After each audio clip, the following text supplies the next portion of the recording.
Seja muito bem-vindo, meu amigo, minha amiga, na série Armagedon. Tenho certeza que você tem gostado da nossa série. Vou perguntar para o meu amigo Pedro. Pedro, o que você tem achado? Olá, William, tudo bem? Tudo bem você que está aí em casa? Olha, essa série nos trago à luz a muitos temas que aparentemente é complexo, né, William? Mas quando a palavra de Deus é aberta e ali o pastor dele vai explicando, né, nós vamos observando que parece que não é tão difícil assim, né? É verdade, olha, o pastor ele tem nos ensinado bastante, né? Mas claro, a palavra de Deus ela é muito clara sobre esses assuntos. Até agora nós temos estudado um bloco de temas relacionados ao dragão, à besta, ao falso profeta e às suas mentiras, né, Pedro? Mas agora a coisa vai mudar. Nós vamos estudar sobre os 3 anjos e as suas mensagens. E hoje vamos estudar primeiro sobre o segundo anjo, sobre qual mensagem que ele tem para a igreja e para nós. Então, Pedro, por favor, ore conosco mais uma vez, para que haja iluminação em nossa mente e o entendimento seja claro. Ore conosco. Pai querido, nosso bondoso Deus, aqui estamos mais uma vez para estudar a Tua Palavra. E neste momento queremos suplicar ao Senhor que conduza e nos dê discernimento espiritual para entender as verdades que o Senhor quer para a nossa vida. E em nome de Jesus que nós suplicamos. Amém. Amém. Deus revelou o que há de ser nos últimos dias.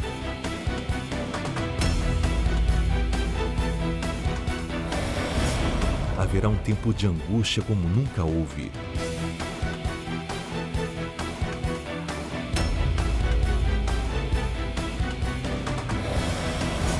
Haverá grandes terremotos, epidemias e fome em vários lugares.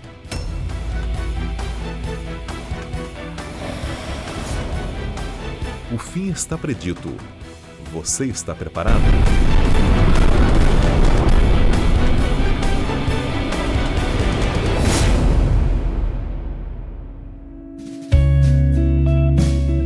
Olá, meu amigo, tudo bem? Esse é o nosso 6º encontro. Que privilégio nos encontrarmos para estudarmos a Palavra de Deus. Nos primeiros 5 encontros que tivemos, olha quantas coisas você aprendeu, quantas coisas nós estudamos juntos. Já estudamos sobre o Armagedon e vimos que mais do que um lugar, o Armagedon é a luta entre o bem e o mal. É a guerra pela decisão que eu e você devemos tomar, de nos posicionarmos ao lado de Cristo e da verdade ou ao lado do dragão e as suas mentiras. Por falar em dragão, nós estudamos sobre o dragão, sobre a primeira besta que surge do mar, sobre a segunda besta que surge da terra, o falso profeta que é seu aliado. Vimos que a primeira besta ela é apoiada pelo dragão e pela segunda besta, e vimos também que existe o sinal da besta, o selo de Deus e o 666. Olha quantas coisas, Deus está nos abençoando. Você concorda comigo? Já oramos, já estamos prontos para o estudo e eu te convido a pegar a sua Bíblia e abri-la nesse momento no livro de Apocalipse. E nós vamos começar nesse momento com o capítulo 14, versículo 8. Eu vou iniciar o estudo dos 3 anjos com o segundo anjo. E no próximo tema, número 7, estudaremos então o primeiro anjo. E aí o 8º tema, o terceiro anjo. É apenas uma questão didática.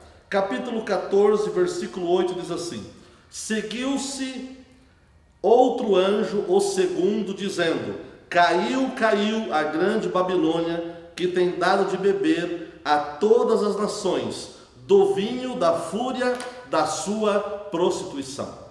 Ou seja, neste texto, a Bíblia está anunciando a queda da grande e terrível Babilônia. Babilônia na Bíblia é símbolo de confusão. Babilônia na Bíblia é símbolo daquilo que o inimigo faz contra Deus e contra o povo de Deus. Para estudarmos o assunto da Babilônia na Bíblia, precisamos compreender primeiro que no Apocalipse, a Bíblia apresenta e elas são retratadas como 2 mulheres. A mulher do capítulo 12, que é a igreja pura, vestida do sol, com a lua debaixo dos seus pés. Esta é a igreja verdadeira, estudaremos sobre ela um pouco mais à frente.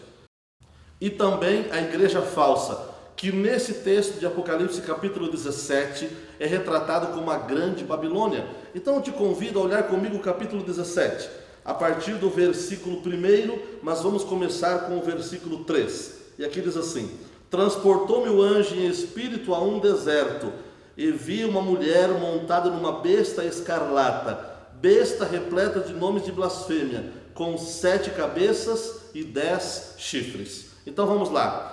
Uma mulher que está montada numa besta escarlata, vermelha, e esta besta tem 7 cabeças e 10 chifres. Esta mulher é uma igreja. Aonde está escrito isso na Bíblia, pastor? Quando você olha a chave da interpretação bíblica, a chave profética, percebe que no livro de Efésios, no capítulo 5, versículos 22 a 25, está muito claro que no contexto bíblico, no contexto profético, mulher é uma igreja. Cristo é o noivo, a igreja é a sua esposa. Então, no Apocalipse nós encontramos 2 mulheres, 2 igrejas, a igreja verdadeira e a igreja falsa. Só que aí existe um detalhe: a igreja verdadeira é uma só, e ela não tem filhas, ela é uma igreja que tem os filhos de Deus. A igreja falsa, a grande meretriz, ela é a mãe de muitas filhas que também se prostituíram, ou seja, ela é a mãe de muitas outras igrejas. Quer ver? Capítulo 17, versículo 2: com quem se prostituíram os reis da terra, e com o vinho da sua devassidão foi que se embebedaram os que habitam sobre a terra. Ou seja, esta igreja, que é a igreja falsa, a grande meretriz, a mãe das mentiras, aquela mesmo que lá em 321, quando Constantino aceitou, aliás, quando Constantino decretou que deveríamos guardar o domingo e não o sábado, logo depois ela abraçou esta mentira. E ao longo da história ela foi abraçando muitas outras mentiras. E esta igreja, ela tem suas filhas. Ela não está bêbada com o vinho, não. Ela vende o vinho para as suas filhas, para os reis da terra, para todos que estão ao seu redor. E o que é vinho, pastor? No contexto bíblico profético, vinho, na verdade, são as mentiras, a verdade misturada com a mentira, que transformaram-se em grandes mentiras. E quais são as mentiras que esta igreja ensinou ao longo do tempo? Ensinou a adorar os santos, nós devemos adorar somente a Deus. Ela ensinou que existem vários intercessores, e nós sabemos que Jesus é o único intercessor. Maria não é intercessora, Maria é apenas a mãe de Jesus, uma mulher honrada, mas ela não é uma intercessora, ela não está no céu intercedendo por nós. Ela também ensinou a mentira de que quando a gente morre, o corpo vai para a sepultura, mas a alma vai para o céu. Quando na verdade a Bíblia ensina que a alma é o corpo com vida, e quando morremos vamos para a sepultura e nada sabemos. Nós já estudamos isso em um dos temas anteriores. Ela também ensinou que a salvação é pelas obras, por isso ela desenvolve ao longo da história em todo o mundo lugares de peregrinações. Existem muitos lugares onde as pessoas vão lá e realizam seus sacrifícios, como caminhar de joelhos, subir escadas, ou longas distâncias se martirizando. E ela ensinou tudo isso como forma de salvação. Ela também ensinou sobre o inferno, purgatório e a guarda do falso sábado, que é o primeiro dia da semana, o domingo, o dia do sol. E eu lhe pergunto, Deus aprova esses ensinos? Claro que não. Deus não aprova a mentira, Ele é a verdade. Olhe comigo o capítulo 17, o versículo 4. Achava-se a mulher, esta mulher, vestida de púrpura e de escarlata, adornada de ouro, de pedras preciosas e de pérola, tendo na mão um cálice de ouro transbordante de abominações, e com as imundícias da sua prostituição. Ou seja, esta mulher, ela está vestida de púrpura, adornada de ouro, de pedras preciosas, e ela tem um cálice de ouro, e ela também anda transbordante das abominações e das imundícias da sua prostituição. Ou seja, ela é luxuosa, tem luxúria, tem poder, tem trono, é dona de um país, ela influencia o mundo inteiro, mas ela usa tudo isto para a mentira. Ela usa tudo isso para subverter a verdade, para ir contra a vontade de Jesus. Ela promove uma falsa adoração, ela promove uma falsa conexão com Cristo. Olhe comigo, meu querido amigo, o capítulo 17, agora o versículo 6. Eu estou pegando alguns versículos específicos para sermos mais práticos, mas você pode ler todo o capítulo em sua casa. E aqui diz assim: então vi que a mulher, esta aí, está embriagada com o sangue dos santos e com o sangue das testemunhas de Jesus. E quando a vi, admirei-me com grande espanto. Opa! Pastor, você não disse que ela não estava bêbada e agora diz que ela está bêbada? Veja bem, no capítulo 17, verso 2, diz que ela embebeda os outros com o seu vinho, ou seja, ela sabe o que é certo e errado. Os sacerdotes da igreja romana sabem qual é o dia de guarda. Na teologia da igreja romana está claro que o sábado é o dia de guarda. Mas ela diz que ela pode mudar o que Deus disse. Ela diz que a tradição tem o mesmo peso que a Bíblia. Ela diz que a voz do seu líder é como se fosse a voz de Deus na terra. Mas claro que isso não é assim. Claro que não deve ser desta forma. Então, ela não está embriagada porque ela não sabe, ela não é inocente, não. Ela sabe o que ela está fazendo. Ela, na verdade, vende a mentira para os outros. Ela semeia a discórdia. Ela, na verdade, está embriagada assim é com sangue. E não é embriaguez de perder a lucidez. Na verdade, ela é responsável. Sobre ela pesa a vida de milhões de pessoas que foram perseguidos. Estude a história, por exemplo, daqueles que foram perseguidos no período da Idade Média, na famosa e terrível Santa Inquisição. Daqueles que não seguiam a vontade de Deus.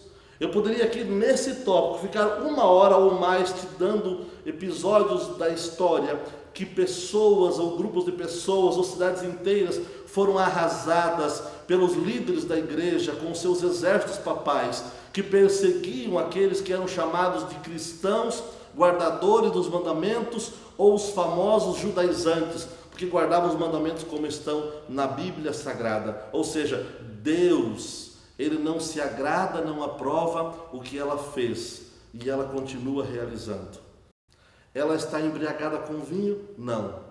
O vinho são as mentiras que ela está pregando. Ela, na verdade, está embriagada com sangue, porque, na verdade, ela está vendendo mentiras que os outros acreditam. Sabem, queridos, esses dias eu ouvi a seguinte frase de um importante líder evangélico do Brasil. E esse pastor, que é dono de uma rede muito grande de igrejas, ele disse assim: para mim não há dia santo, não tem no Novo Testamento uma única repetição que a igreja guarde o sábado. Oh, quanta ignorância para alguém que deveria ser tão esclarecido. O Novo Testamento apresenta mais de 50 versículos que apoiam a guarda do sábado. A Bíblia apresenta esse assunto mais de 190 vezes. Aliás, quanto à guarda do domingo, não se encontra um único versículo na Bíblia. Apenas existem 9 lugares na Bíblia, 9 textos que falam sobre o primeiro dia da semana. A palavra domingo não está nos originais bíblicos. E nenhuma dessas 9 menções ao primeiro dia da semana está se falando que deve guardar esse dia. Todas elas apenas está se mencionando este como mais um dia normal, um dia corriqueiro. Ou seja, o sábado continua sendo o dia de guarda, o dia do Senhor. Agora eu lhe pergunto, para um líder evangélico, um pastor, um bispo, um sacerdote, um apóstolo, e cada dia os nomes são mais criativos, né? Para um líder assim, que diz que a Bíblia é a palavra de Deus, e que não segue a tradição católica, e que não segue a voz do Papa, e que não segue a voz dos concílios da Igreja Romana, para este líder que só acredita na Bíblia, mas lê na Bíblia que o sábado é o dia de guarda, e guarda o domingo, lê na Bíblia que os mortos nada sabem, e ensina que quem morre vai para o céu imediatamente, lê na Bíblia uma coisa e prega outra. Eu te pergunto, não está bêbado? Não está embriagado esta pessoa, ou estes líderes não estão embriagados? Sabe, querido, a Bíblia, ela é clara quanto à vontade de Deus. E eu e você somos chamados para seguirmos a vontade de Deus. Quando você olha no livro de Apocalipse, no capítulo 17, e o versículo 5, este verso eu ainda não li, vou ler agora com você. Está escrito assim: na sua fronte, ou seja, na cabeça desta igreja, na sua mente, acha-se escrito um nome, um mistério. Ela chama-se Babilônia a Grande, a mãe das meretrizes e das abominações da terra. Ou seja, ela é a mãe de muitas que seguem a sua vontade. Algumas são fervorosas, outras usam, quem sabe, um véu, outras ensinam que o cabelo tem que ser comprido, outras ensinam regras, e cada uma tem suas regras de ensino, mas todas elas guardam o dia que a mãe mandou, todas elas creem sobre a vida e a morte como a mãe ensinou, todas elas têm pensamento e ações parecidos com a mãe, porque na verdade todas são filhas da mãe, mas de uma mãe que se corrompeu. Eu quero fechar o estudo de hoje porque o meu tempo já está no fim.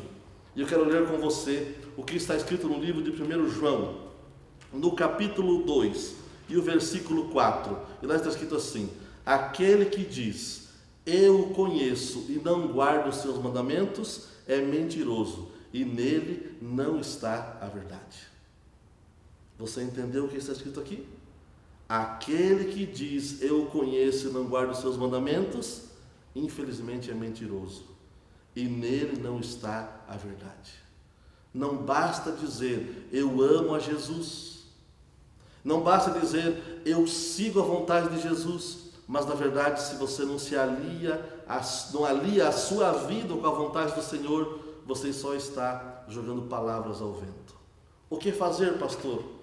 Eu tenho já há um tempo que estou seguindo um determinado lugar, uma comunidade religiosa, lá sou muito bem recebido, muitas coisas bonitas são feitas e realmente, muitas pregações incríveis. O que devo fazer?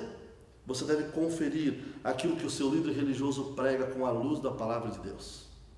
Se a Bíblia estiver de acordo com o que ele diz, então você deve permanecer onde você está.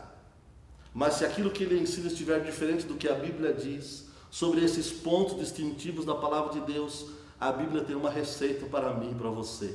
A receita está em Apocalipse capítulo 18, versículo 4. E aqui nesse texto, a Bíblia diz assim: eu ouvi uma voz do céu que dizia, sai dela, povo meu. Você quer ser povo do Senhor Jesus? Você deseja fazer a vontade do Senhor para ser salvo? Custe o que custar? Quer ser você como um mártir que ao longo da história muitas vezes foi lhe exigido que dissessem de que lado estariam e se posicionaram ao lado da verdade, mesmo que isso lhe custou prisão, privações e até a vida? Deseja você ser um discípulo moderno de Jesus? Deseja você manter-se fiel a Cristo, custe o que custar? Então, meu querido, se você está num grupo religioso, num movimento de fé que não segue o que a Bíblia diz, você precisa se afastar e procurar aqueles que pregam a verdade. Alie-se com a verdade, coloque-se nas mãos de Deus e você receberá as bênçãos do Senhor e a salvação de Cristo Jesus. Você deseja isso para a sua vida? Se você deseja, levante sua mão, eu quero orar com você. Pai querido, neste momento, uno-me aos teus filhos que juntos desejam seguir a tua verdade. Muitos, quem sabe, por muito tempo estão seguindo igrejas ou grupos religiosos que ensinam meias verdades, palavras bonitas, palavras de conforto, mas que são apenas palavras, não vêm do teu trono, porque não estão alicerçadas na tua verdade. Então, neste momento, com a nossa mão estendida, dizemos que queremos nos aliar a ti, sermos um discípulo teu, sermos um filho teu, e por isso nos colocamos inteiramente nas tuas mãos. Dá-nos, Senhor, a coragem e a humildade para seguirmos a tua palavra e seguirmos a verdade, custe ela o que custar. Em nome de Jesus, amém. Foi uma alegria, uma bênção e um privilégio conversar com você mais uma vez. Que Deus te abençoe. No próximo tema estudaremos sobre o primeiro anjo. Você não pode perder, você é meu convidado. Ouvi outra voz do céu dizendo, saia dela, povo meu, para que vocês não sejam cúmplices dos seus pecados e para que os seus flagelos não caiam sobre você. Percebeu, amigo? Que agora é um momento de decisão. Não basta só você frequentar uma instituição religiosa. Não basta você continuar com as suas práticas religiosas. O momento agora é de decidir. Existem duas igrejas, simples assim. uma que cumpre a vontade de Deus e uma que não cumpre a vontade de Deus. E qual que é a vontade de Deus para mim e para você? A vontade de Deus é que você escolha, mas que você escolha a igreja que guarda os mandamentos de Deus e tem o testemunho de Jesus. Sabe, do fundo do meu coração, eu espero que você hoje decida por aquilo que Deus está colocando no seu coração. E o que Deus coloca no seu coração é: sai dela, povo. Sai dela e venha praticar o que a Bíblia te pede, guardar os mandamentos de Deus e temer a Jesus. Te espero no próximo estudo.